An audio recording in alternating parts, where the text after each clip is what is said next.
So let us start yoga.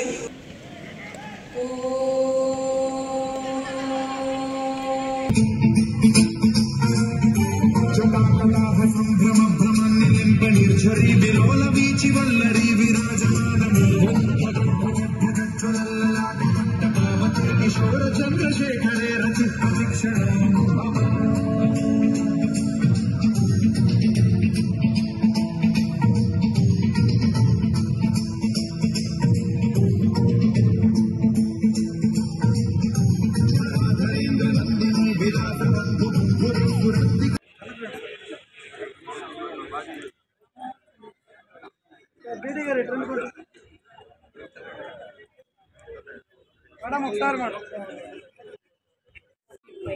ఐక్యరాజ్య సమితిలో ఆమోదించి జూన్ 21న ఇంటర్నేషనల్ యోగా డే సెలబ్రేట్ చేసుకోవాలన్న తీర్మానం పైన 2014లో ఇది జరిగింది. అప్పటి నుంచి మనం అంతర్జాతీయ యోగా దినోత్సవాన్ని జరుపుకుంటున్నాం.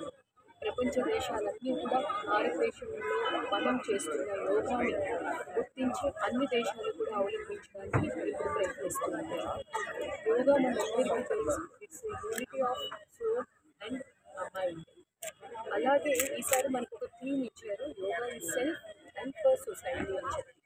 అంటే మనము ఎప్పుడు మానసికంగా దూరంగా, శారీరకంగా దూరంగా ఉండడమే కాదు, ఆరోగ్యంగా ఆనందంగా ఉండడమే కాదు, సొసైటీ కూడా ఇలాగే ఉంటుంది. వెల్ బీయింగ్, ప్రతి ఒక్కరి వెల్ బీయింగ్ మనం కోరుకోవాలి, అందరూ సుఖశాంతులతో ఉండాలి అన్న మంచి ఉద్దేశంతో ఈ సంవత్సరం మనకి ఇంటర్నేషనల్ యోగా డే మంచి తీరుతో మనం సెలబ్రేట్ చేసుకుంటున్నాము. ఈరోజు ఆయుష్ డిపార్ట్మెంట్, మన గవర్నమెంట్ ఆఫ్ ఆంధ్రప్రదేశ్ ఆదేశాల మేర ప్రతి జిల్లాలో కూడా ఈ యోగా దినోత్సవాన్ని నిర్వహించారు. మన జిల్లాలో కూడా అందరూ కూడా పార్టిసిపేట్ చేయడం చాలా అభినందనీయం. ఈ స్ఫూర్తి ప్రతిరోజు కూడా ఉండాలి మనకి. అలాగే చాలా మనకి ఇప్పుడుండే లైఫ్ స్టైల్ వల్ల మనకి చాలా ప్రాబ్లమ్స్ వస్తూ ఉన్నాయి. ఫుడ్ హ్యాబిట్స్ వల్ల కానీ, లేదు అంటే మనం తీసుకుంటున్న వాటర్ ఇవన్నీ వల్ల కానీ. సో లైఫ్ స్టైల్ డిసీజెస్ ఏమి ఉన్నాయో వాటన్నింటినీ కూడా కంట్రోల్ చేయడానికి, ఎప్పుడు కూడా హార్మోనల్ రిలీజ్ బ్యాలెన్స్గా ఉండడానికి యోగా సహకరిస్తుంది. కాబట్టి ప్రతి ఒక్కరు కూడా వచ్చి పాటించాలని నేను మనస్ఫూర్తిగా కోరుకుంటున్నాను.